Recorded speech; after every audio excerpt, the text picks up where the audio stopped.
Just because a child has behavioral problems or resists demands doesn't mean they're a PDA, or there are 6 core features that someone needs to meet. It's more than just somebody who avoids demands, because we all avoid demands sometimes for a wide variety of reasons.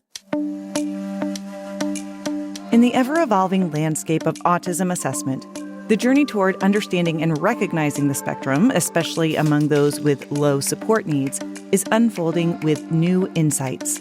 How can we navigate the fine line of masking in a society that demands conformity? And what are the strengths-based supports that truly make a difference for neurodivergent individuals?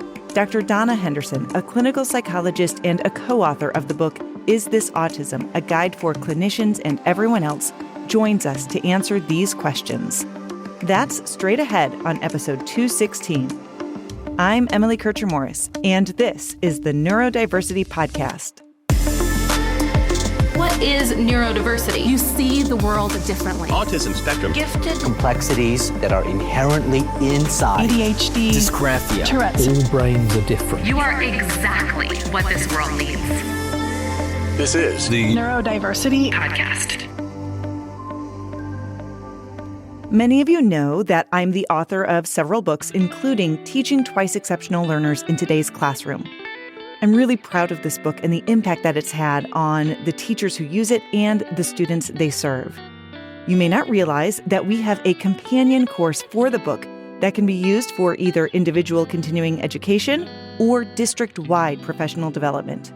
If you're looking to expand your understanding of 2E learners, or you're in charge of coming up with powerful PD for your district, we would love to help you. You can check out more information about the strategies for supporting Twice Exceptional Students course at neurodiversity.university. And if you have questions or need something tailored for your specific school or district, don't hesitate to contact us. You can email us at info@neurodiversitypodcast.com. We are happy to collaborate to find what best meets your needs so you can support the Twice Exceptional learners in your schools. Okay, my conversation with Dr. Donna Henderson is up next. When I found the Neurodiversity Podcast, I was really kind of desperate to learn about myself and understand myself. Honestly, I wanted to find like a tribe who I could relate to and feel like I fit in. This podcast brings on guests who seem to be moving neurodiversity more into the mainstream. And Emily Kircher-Morris is amazing. I feel like she's talking straight to me. Her knowledge about people who think differently is so refreshing. Everyone's different. And the world needs to understand them. And that's what the Neurodiversity Podcast is doing. Helping them understand us. Us. Us. Us.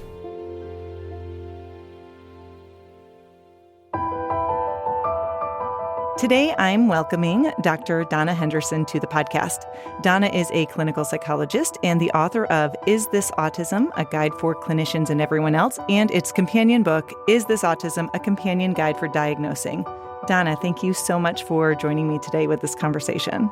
Thank you so much for having me. And I would like to add that I have 2 co-authors for both books, Drs. Sarah Wayland and Janelle White. Absolutely. Yes, give them a shout out.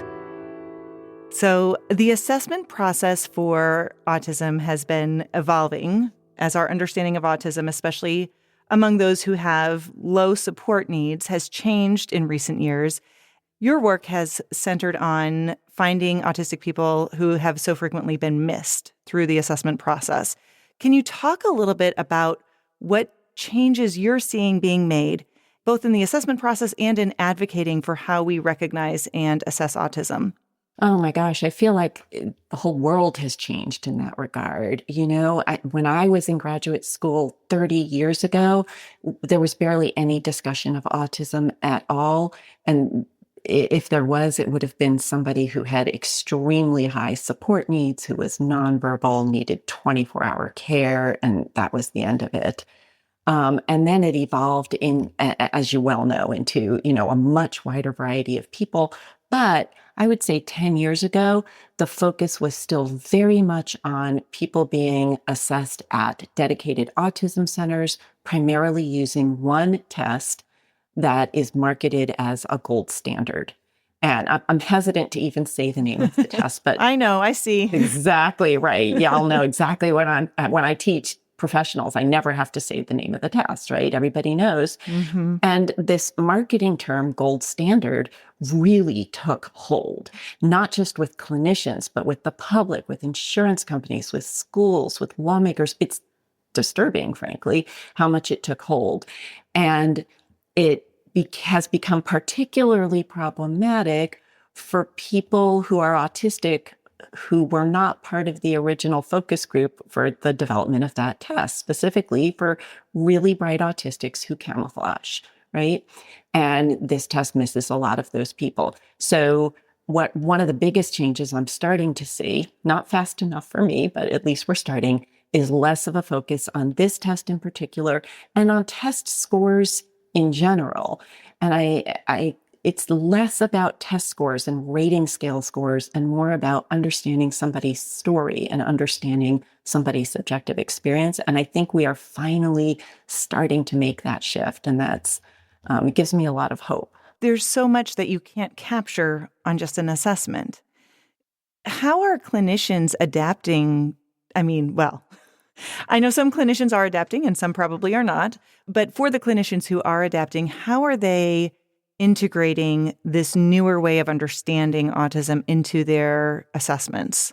That's a great question. I think some of it, I hear from so many clinicians all the time. I think for testers like me, neuropsychologists, we're starting to rely less on formal tests and more on our interview skills. We're relying less on external observable behavior and more on somebody's inner subjective experience. So I think for us, those are the big changes. But for non-testers, so for therapists of all backgrounds, so many of them have been given the idea implicitly or explicitly, you cannot diagnose autism. You cannot bring up autism. And I think that is starting to shift. And they are starting to be brave, because I do think it takes some courage when you've been given that message and when you have little training to start to go there and bring up autism with their clients and even diagnose autism with their clients. And depending on their local state rules and their particular licenses, of course, as long as they're allowed to do so, there's no reason why a therapist is allowed to diagnose generalized anxiety disorder or major depression or ADHD and not diagnose autism in their clients. Sometimes I get a referral and I call the therapist who referred the client and I say, what's going on? Why are you sending the client to me? And the therapist might say, I'm sure the client's autistic. The client is sure too. We know, we just basically want you to, rubber stamp it. And that's absurd.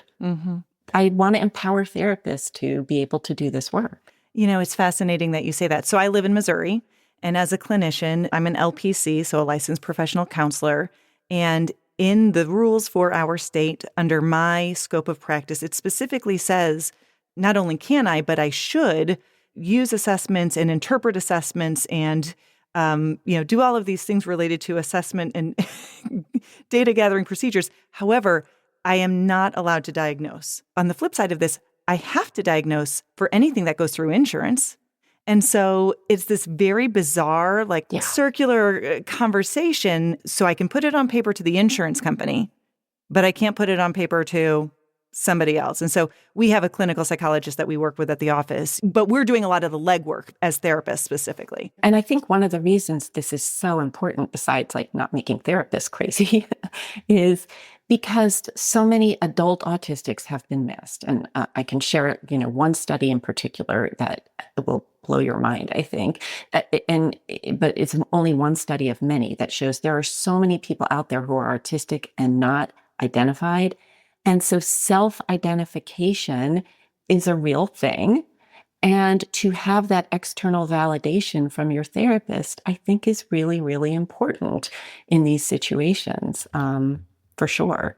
I want to talk a little bit about camouflaging in autistic individuals. There are a lot of examples of camouflaging, obviously, so for example, suppressing sensory needs and stimming is one that I think comes to mind, is pretty easy to think about. But I'm curious if you can elaborate on some other types of camouflaging that might be a little bit less obvious, perhaps even to the neurodivergent person who's using them. Yeah, sometimes people think camouflaging is a purely conscious process that people are aware of, and there's this idea, well, you can stop camouflaging with me, right? But for so many autistic people, they don't always know when they're camouflaging. It's not as easy as taking that mask on and off at will.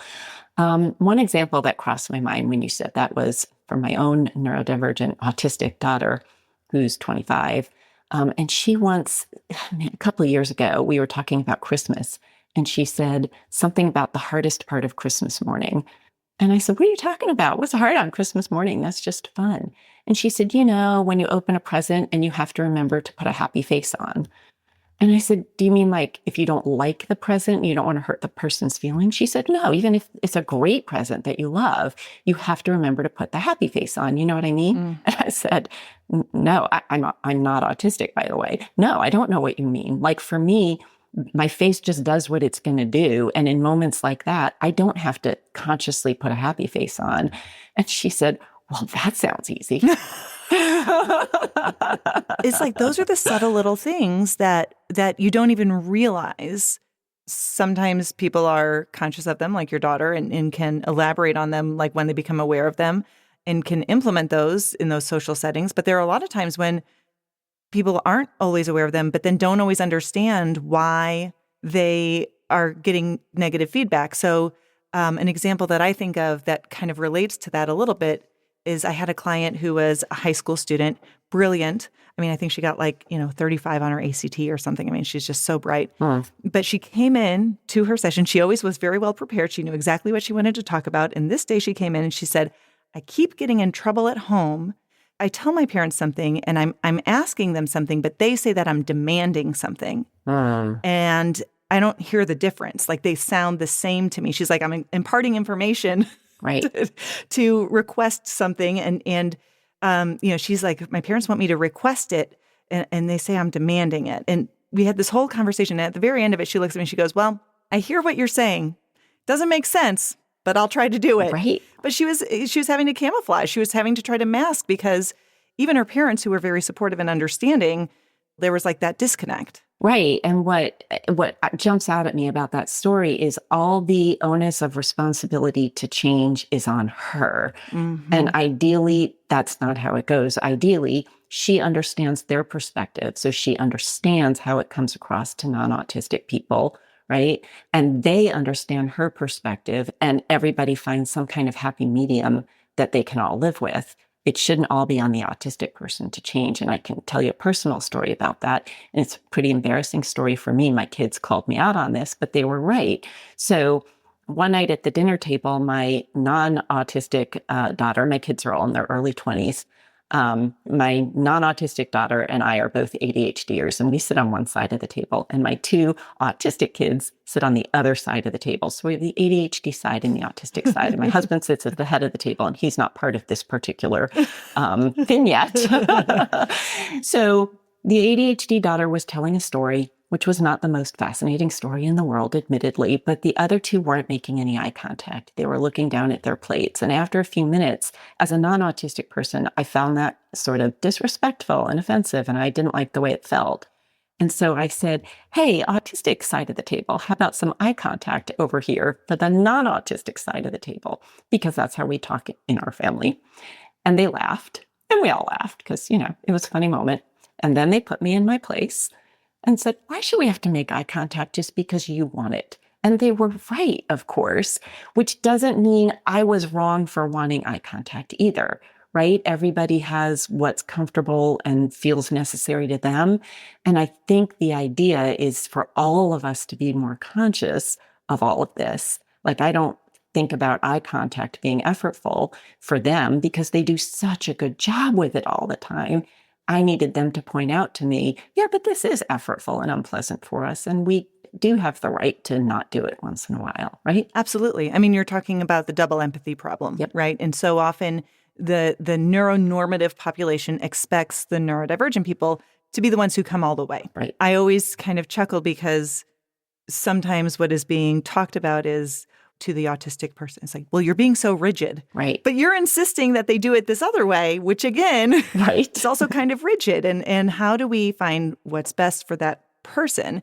And this actually brings me to the next thing I wanted to ask you about, because when we talk about camouflaging and masking, I think sometimes I'm probably not like all advocates because I think that based on the reality of the world right now, some level of masking is okay and perhaps even necessary, especially, for example, if you are a person of color. Yep. But that's just one example. And I think the best way, personally, I think the best way to address this is by helping neurodivergent people understand when they're camouflaging so that they can really just make an informed decision about the benefits versus the drawbacks of camouflaging in any particular situation. And that, sometimes they might decide to mask some and other times not. But I'm always curious about this and kind of, want your thoughts on this because I know that there's also this cumulative effect of masking and camouflaging on neurodivergent people. I agree with you. First of all, autistics aren't the only people who mask, right? Mm-hmm. We all mask to some extent, right? So, and people of color may mask more than white people in our culture, for instance. Women may sometimes mask more than men in our culture, right? We can go on and on and on. And so we all have various degrees of masking depending on our background, our neurotype, and the environment that we're in, right? So it's not just autistic people. So it is unreasonable to think that any one of us is never, ever, ever going to have to mask. I think that would be a fascinating experiment to try, but that's just not our culture. So I agree with you that ideally a neurodivergent person, an autistic person would have more conscious awareness of what masking feels like to them, what not masking feels like, what environments feel safe to be in, and to be able to exert more control over the choices that they're making. If at the same time, the non-divergent people, the non-autistic people in their lives are also making efforts, like I did with the eye contact as one tiny little example, as long as everybody's making the efforts, right? I worry sometimes that I think especially on social media, there do tend to be these little bubbles of advocates or people, any topic, whatever that might be, who very strongly feel that they should never mask. I just worry about that because in a utopian world, that would be wonderful.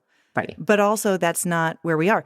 But again, I would never help a client learn how to mask without that informed consent, I guess, basically. Like, what does this really mean for you? Whereas I think in the past, maybe there was a lot of that where it's like, oh, well, you have to make eye contact. And if you don't want to look at their eyes, then you have to look at their nose or their, something like that, which again is just masking. I don't know if I agree that in a utopian world, none of us would mask because masking also serves a purpose of helping us get along with each other and protecting our feelings. True. Again, as long as one group isn't being forced to mask all the time and other people don't have to mask at all. What we're looking for is some equity here, some equality here. Yeah. If I think somebody's outfit is really, really, really ugly, and they say to me, what do you think of my outfit? A friend, and if I say, I think it's hideous, take it off. I don't know that's that's true. Going to be necessarily helpful, right? Yeah. When I was thinking about it, I'm thinking more probably along those sensory lines. But you're absolutely right. When you talk about just relationships with people, we all do that in varying degrees, and that can be really helpful. When I work with educators specifically, which I do quite a bit, one of the big questions always is, well, how do we help our neurodivergent students unmask without causing difficulty for our other neurodivergent students or non-neurodivergent students in the classroom? Like recognizing that sometimes those needs are at odds. Yeah, you can have one student or sibling who wants to engage in some repetitive noises or language, and somebody right next to them who has misophonia. That's me. I'm like, please, no, none of the. Oh, yeah. Yeah, the noises that just happen over and over, like a clock ticking or, yeah. Yeah, exactly. And so I think, again, the idea is like we all have to mask a little bit, not to be what other people want us to be, but, so we can all get along and share the space. It's just that the burden has been entirely on autistic people for far too long, and we need to spread it around a little bit and even things out. Yeah. I want to talk a little bit about pathological demand avoidance, also known as pervasive demand avoidance or PDA. I have to just be really honest because I admit that I am concerned about the understanding of PDA as someone who kind of straddles this line in the clinical world, which is admittedly inherently tied to the medical model for both diagnosis and support, which is problematic. But I guess part of my worry about it more than anything is just I'm a little worried that the discourse is getting ahead of like what we really know and understand about this, but I would love to hear your thoughts about the PDA profile and kind of where that fits within this world. Yeah. And so for your listeners who aren't familiar, PDA is not a diagnosis.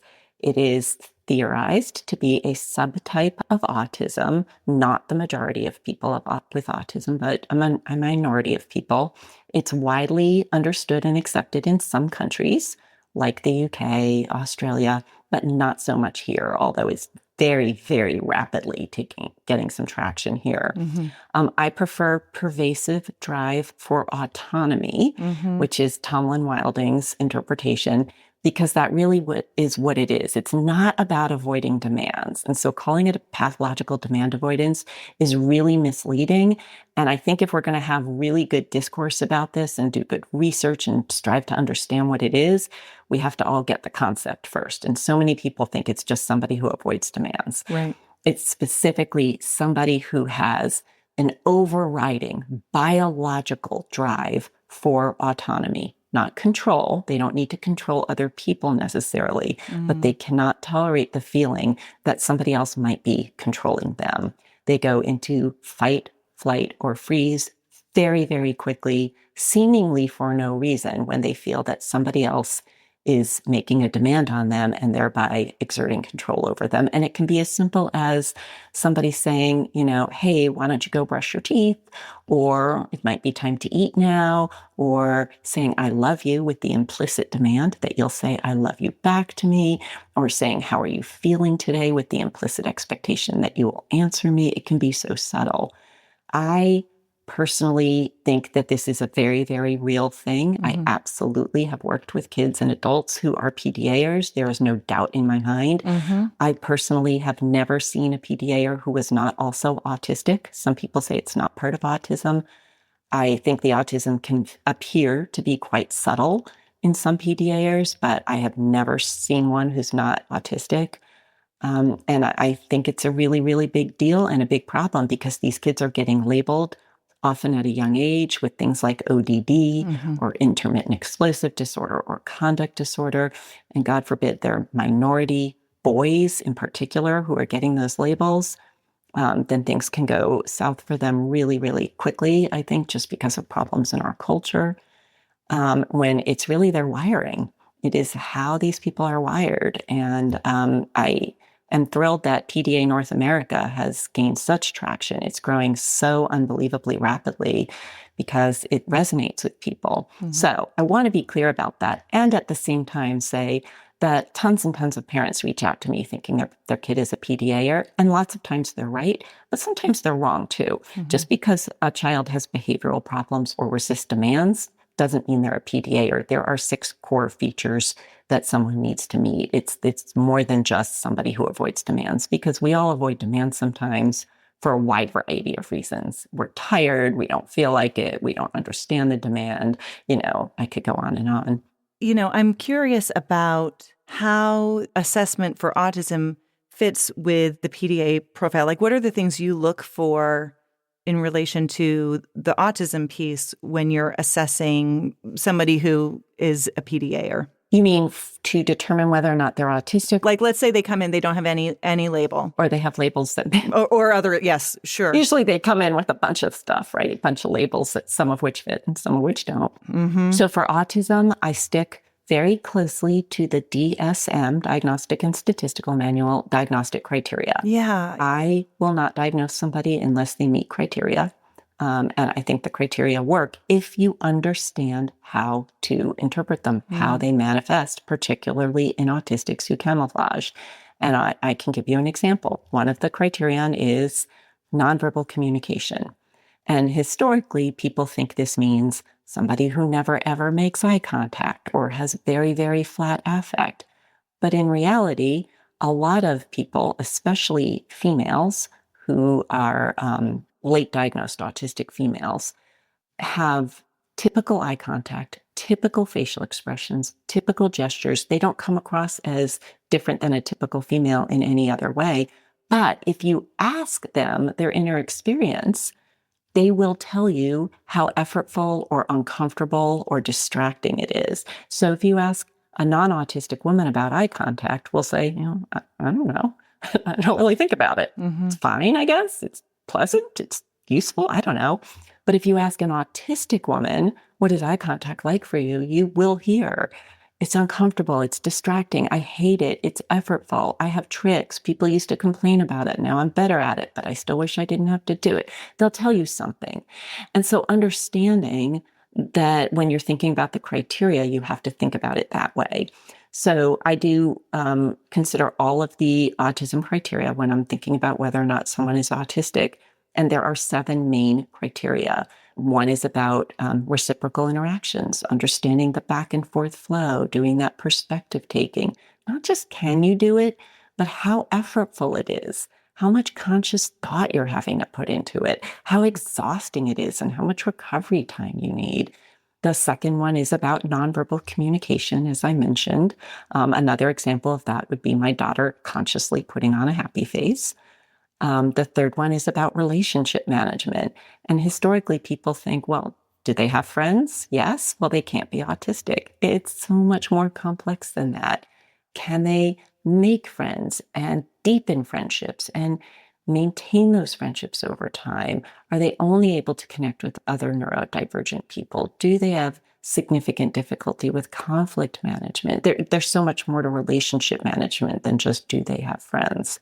So those 3 are the criteria that relate to social differences: interactions, nonverbals, and relationships. The other 4 criteria are we call repetitive and restricted. And the first one is repetitive or idiosyncratic behavior. That can be any kind of movement. So historically, we think of somebody who's maybe flapping their arms or flicking their hands, but that could be list making, systematizing behavior, not typical to-do lists, but like a woman I worked with this week, when I asked about list making, she said, oh, yes. And she pulled out of her bag a notebook of all these lists just for the joy of making lists. Like one of them was every movie she's ever seen, the year she saw it, with a ranking of 1 to 10 of how she liked it. I have a client I need to connect her with because I have one who does exactly the same thing. It's systematizing, right? And that counts under this criteria. And so thinking about much more than flapping, and a million more examples of that, but I know I'm trying to give a bird's eye view of this. So the second one in this category is about flexibility. And historically, people think of somebody who's just always very inflexible and has behavioral problems. But this can be internalized. It can be anxiety about change. It can be perfectionism, like really bad perfectionism. It can be being literal in your understanding of language. It can be having black and white thinking. So many people who come into our offices with anxiety and depression have very black and white thinking. If I fail that test, it means I'll flunk out of college and I'll never, ever have a good life. The third one in this category is interests. And historically, we think about atypical interests like orange traffic cones or train schedules. But with this crowd, it tends to be more typical interests that get really, really intense, like an era of history, warrior cats, Pokemon, right? Animals, right? Things, or knowing absolutely everything there is to know about a certain NFL player or pop star. And so they get so intense, but so many of the adults in their lives don't flag that for autism because they're typical in nature. And then the fourth one in this category is sensory differences, which I think people are probably pretty familiar with, except for one sensory system that too many people haven't heard of, which is interoception, which is your ability to read the signals from inside your body and know, am I hungry? Do I have to use the bathroom? Am I in pain?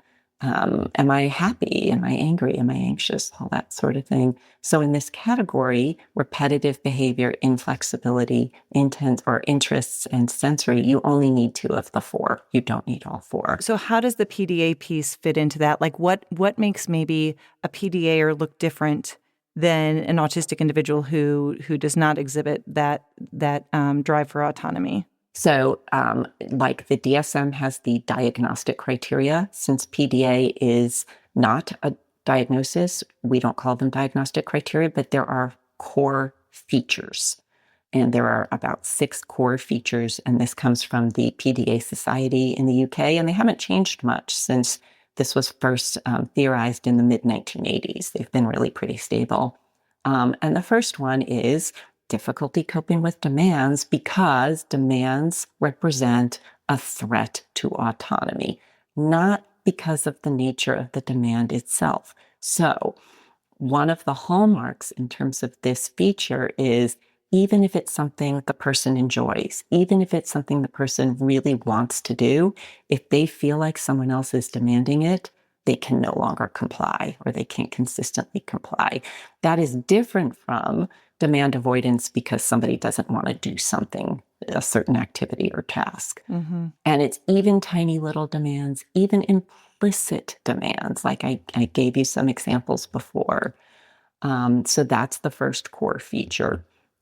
The second one is having a wide variety of ways to cope with demands. It's not just that these people say, no, I'm not doing it.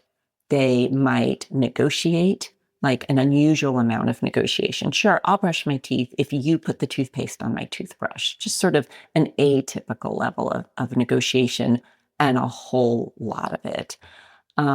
They might incapacitate themselves. When I see this, I really think of PDA. I've had PDAers who go blind for periods of time. They swear they can't see anything in response to demands. I've had PDAers whose legs stop working. They say, my legs just no longer work. I don't speak English. You know, that sort of level of incapacitating yourself in a bizarre way when there's no medical cause for it, to me, that's a flag that I need to look for PDA. And that's part of this, having this range of responses to demands that make them look manipulative. And a lot of times these kids are called manipulative by the adults in their lives. And I understand why, but it's always in response to a perceived demand. They're not manipulating people for the fun of it, like somebody who's a psychopath might do, for instance. So the next core feature is that they appear to be socially typical. So many of these kids aren't overtly atypical in any way. So you don't necessarily think of autism when you're casually interacting with them. But, and this goes to the next one, there are underlying social differences. And one of the most common underlying social difference I see is difficulty either understanding the social hierarchy or agreeing with it. So for instance, most kids intuitively know, like, hey, a teacher is higher than me in the social hierarchy. A teacher can tell me what to do, and I pretty much have to do it. And guess what? A principal's even higher. And if I'm talking to the principal, I need to be extra respectful. So that's what I mean by social hierarchy. And it gets complicated, right? Like, grandma is above me, and my cousin who's 3 years younger than me is below me on the social hierarchy, right? So a lot of PDA kids either don't understand it or just flat out disagree with it. And will say to the adults in their lives, like, you can't tell me what to do. They'll say to the principal, you have no right to tell me what to do, right? Unless they have built a really trusting, positive relationship with that adult, they can act that way. And so 2 more core features. One is the emotional dysregulation. Lots of autistic kids are emotionally dysregulated, not all of them, but lots. PDAers tend to be particularly emotionally dysregulated. It can look like it's coming out of nowhere. These are kids who are getting out of moving cars, taking off in crowded parking lots, jumping out of second-story windows. It's not always this extreme, but these kids are so emotionally dysregulated that, you know, some of them are getting diagnoses like bipolar disorder, you know, by age 7, that sort of thing, because it's such a problem. And the last one, and this one I don't find in 100% of PDAers, I'd say I find this one in maybe half of PDAers, is role play to the extent that it like almost sometimes makes them look like they're losing touch with reality, or role play that makes them much older or much younger than they are. So they either get older and become an adult. So I've had PDA kids who will stand in front of the class next to the teacher and be the teacher, who will want to sit in my chair in my office, hold my clipboard and my timer, and administer tests to me and call themselves, you know, I'm Dr. Joey or whatever. they become an adult. At home, they might be the waiter at the dinner table. They take on these adult roles and fantasize about being an adult, obviously, because it gives them a sense of autonomy to do that. Or they go in the opposite direction. They become a baby or more frequently an animal. And so whenever I hear that a child is play acting, that they're an animal, they're growling, they're barking, they want to eat food off the floor, because animals can't really comply with too many demands, that to me is, PDA will be on my list of things to consider for that child. Mm-hmm. It's interesting to kind of think about how those all interact, and knowing that so few clinicians really are aware of how that interplay goes, because I suspect that, like you said, those kids are probably coming in with a lot of other myriad of diagnoses, and they are oftentimes probably leaving not having an accurate diagnosis if their evaluator is unfamiliar with those things. Right. And then what happens in those cases is the parents get blamed and shamed, particularly if that kid is camouflaging at school. And yes, PDAers can camouflage, PDAers can internalize their symptoms. So sometimes they are getting in lots of behavioral trouble at school, but sometimes they are holding it together through the school day and going home and completely falling apart. And then those parents get blamed and shamed and then start blaming themselves. And it's just dreadful to see that happen, because then it's already traumatizing to the whole family to have to deal with PDA, but then there's trauma on top of trauma on top of trauma that the education system and the healthcare system are inflicting on these families. And it's just heartbreaking. Yeah. Well, Donna, I am so glad we had this chance to talk today, but this brings me to our final question. If you were talking to a clinician who was really resistant to the changes in understanding autism and the idea of supporting neurodivergent people with a different paradigm in mind, what would you say to them? What is it that you would want them to hear to help them understand how important this is? In some ways, it's like you're describing my life's work right now, right? Just trying to do that.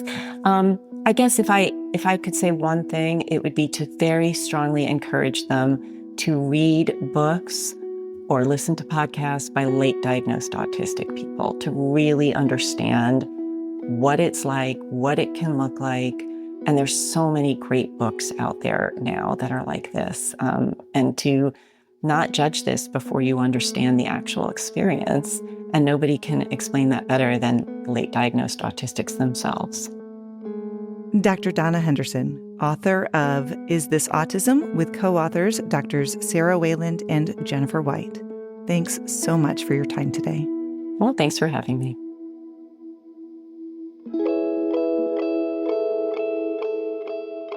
I was talking with some colleagues recently about how important it is to realize that the labels we use for things are transitory. 10 years ago, we were using the term Asperger's based on the medical community, and in 10 more years, there might be an entirely different framing for neurodivergent diagnoses. How might these labels evolve in the future? What if PDA does become its own diagnosis? What if autism and ADHD are rolled into a single label? Labels are tools, but they are imperfect and malleable.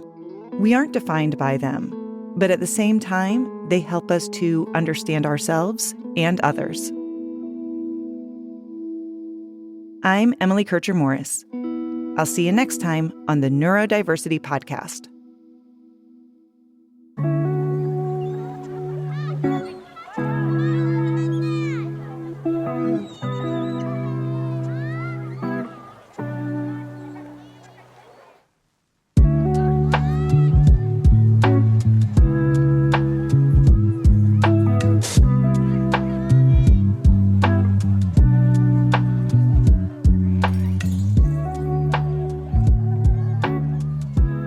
A reminder that when you leave us a good review, it helps other people find our podcast. So, hey, if you get a chance and have a spare minute, we would love for you to put your thoughts into words.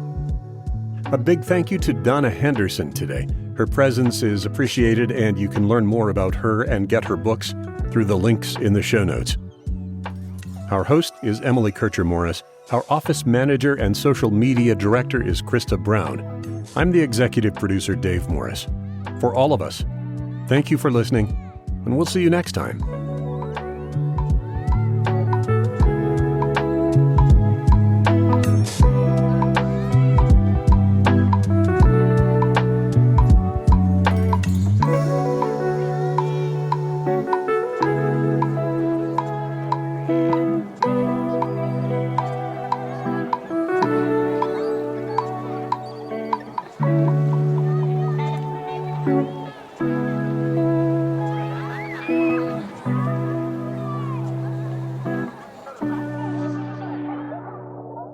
This is a service of the Neurodiversity Alliance.